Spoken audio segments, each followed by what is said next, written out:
Hi, this is Steve from Pudgy AGS Little London. This is our aftermarket exhaust system. I've got Graham doing the camera. This is what you're going to be, if you've ordered one, this is what you're going to be sent and the tools you're going to need. So you're basically going to get your end can, you're going to get your downpipe. Your downpipe, it comes with this bolt. Ignore it if you haven't got a Lambda sensor. This is for the EU4. You would unscrew that. Lambda sensor goes in there. If you ain't mechanically knowledgeable, then please take it to a dealer. Okay, the specialist tools you're going to need is going to be a spring puller, because the old system's held on by springs, but you can try and use round nose pliers, but I promise you will pinch your fingers and it will flipping hurt. So you'll get your hanging bracket, your springs, your bolts and nuts. This nut here, very important, because as you take your exhaust apart, and we get to that in a minute, you'll need to exchange that for one of your other bolts. Okay, so I think, some copper grease, and I think we're ready to go. Okay, so this is the original exhaust. This is the heavy one. You've got a 12mm bolt there, 12mm bolt underneath, and then onto the engine it's held on by two of those with some washers and bits and pieces. So obviously we've removed them, and we're just about to remove these. Now when you remove these, you take the shortest one of these, which is it's probably at the top. I'm sorry, I've just done this really quickly. Anyway, you want the shortest one you're going to exchange for the one that's in the kit. You can see that. Okay, so just remember, you have to change the shortest one for the longer one in the kit. Right, now next stage. Okay, so your first step really, after you've taken the exhaust off, if we can just have a look at that one, you've now got an hole there. You've now got an hole there, and this is the bracket, and it's going to go on like so. So we're going to take the small bolt, and we've taken the spring washer off of that, and we're going to put it onto, so we're just exchanging the spring washer and the washer. So now we've got them both the same size. So as the bracket goes on, it's going to go one there, and it's going to go one on the bottom, which is going to go there. So we just quickly knit them up, and then I'll get back to you in a minute. Okay, so now we've got our bracket on, we're going to move to the downpipe.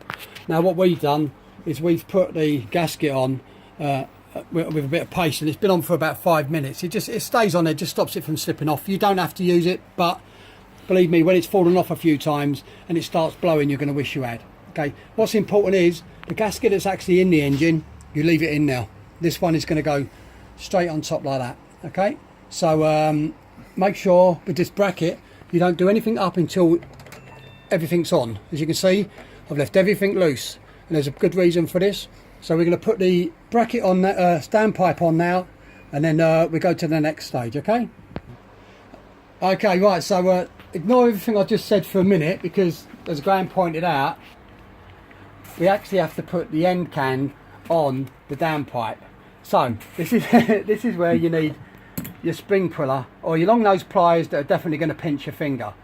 Okay, so we'll just put this on now, and then I'll get back to you in 2 secs. Okay, so now we've got the springs on, so that's what you should be having. We can just get that.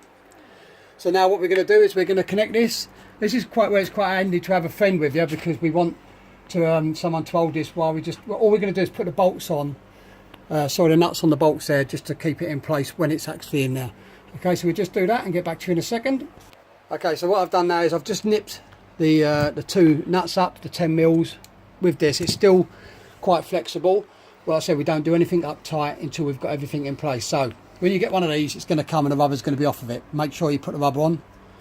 Just slips on like so. Now remember, everything's still loose. So we slide that along there. Basically we're going to line that up, as you can see with that one there. Now the exhaust will spin. That's the idea of the springs. See, there's no what's the word, tension. It's a lovely word to use. So don't worry about it. See, we've left everything loose, because then this one, which comes like so, is going to go in there, and then we're going to just lift, because we've made everything loose, in there, and clip it in there. So I'm just going to do this up, because I'm going to need Graham while I'm moulding that in, and I'll get back to you in a minute. Okay, so now we've got this on with the help of Graham, who's behind the camera. This is Graham, who's shaking like that. Right, so we haven't tightened this up really tight. Let's see if I can show you. Because there's no need for it. It's got a really good nylock on it. Get it right expanded there, Graham. Oh my word. Right, so you know it can go up a lot, but you don't need to do it up too tight. I'm just going to knock that back one little bit. So now we're going to tighten up these. This one here, this one down here, and then we're going to tighten up this end here. So I'm going to do that now, and then we're going to fire it up. So next time that we come back on again, it's going to be up and running. Okay, catch you in a bit. Okay, so this is it. This is the big test. Say it's a big test. What am I talking about? I know it's going to work. Right, so we've tightened this. We've then tightened this, and then we've tightened this. It's very important that these are tightened up first, because what it does, it brings the exhaust into where it should be. We haven't tightened these ones up because we wanted to make sure everything sits in place. Then we've nipped these up now. It's got a compression gasket, remember? As you do this up, it's going to compress. So you don't have to really go tight. You just do it as tight as you can physically think, that's going to be nice. Now, here we go. Let's see whether she's going to fire. And the best way of testing whether it's actually blowing is I'm going to stick my hand on the bent end like this. But don't do this when it's hot, because it really does burn. Okay, ignition.